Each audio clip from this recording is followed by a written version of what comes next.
Class 4 পড়ি। আমি এটা গরমের ছুটিতে বানিয়েছি।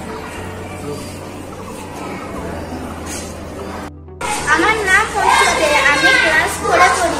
আমি সামার পুজোতে এটি বানিয়েছি। আমার নাম সাবানা খাতুন, আমি ক্লাস 3 পড়ি।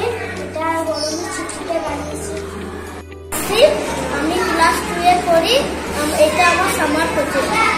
আমি ক্লাস 4 পড়ি। আমি গরমের ছুটিতে এটি বানিয়েছি। আমার নাম সুবর্ণা, আমি ক্লাস 2 পড়ি। আমি গরমের ছুটিতে বানিয়েছি।